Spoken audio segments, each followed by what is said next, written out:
Жастарымыз Қытай тілін үйрену керек. Бәрімізге пайдалы. Біздің бизнесмендер, біздің саудагерлердің бәрі Қытайдан товар әкеліп жатыр. Қазір Қытай арқылы осы біздің Қазақстанымыздың да мәдениеті, саудалары жақсы жүріп жатыр. Сол үшін Қытай тілін үйрену керек. Французша, кәрісше, японша. Менің ойымша ол өзгеше. Көп адам меңгере білмейтін, және ол тілдерді білсек, сізге өте көп есіктер ашылады деп ойлаймын. Экономикалық тұрғыда болатын болса, Қытай тілін әрине меңгерген дұрыс, потому что біздің елімізде Қытай нәрселері, инвестиция жасаған көп индустриалдық зоналар бар да. Соған байланысты білмеймін енді, бізде болашақта именно Қытай тілін меңгеріп үйренген дұрыс деп ойлаймын. Барлық тілді білген жақсы. Тілдің ешқандай зияны жоқ қой. Қай елде болса да, қай жерде болса да қатынасқа жақсы ғой. Орыс тілін білсең де зиян емес, ағылшын тілін білсең де зиян емес.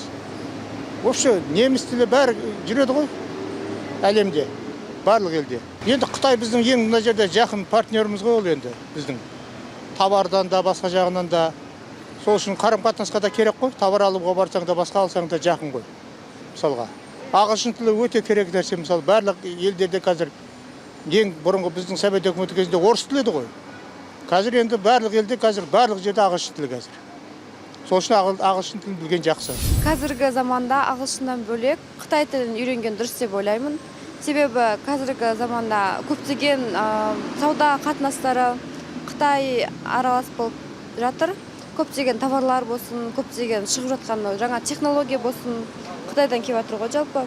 Қытай тілін мен өзім де меңгергім келіп жүр. Алдағы уақытта ағылшынды меңгерген екен, Қытай тілін де меңгеріп, соны үйрену алдағы уақытта ойда бар. Қытай тілі, ағылшын, сол екі тіл ғой жалпы деп ойлаймын. Бірақ ең бастысы әрине ол қазақ тілі, ең басты ана тіліміз қазақ тілі ол.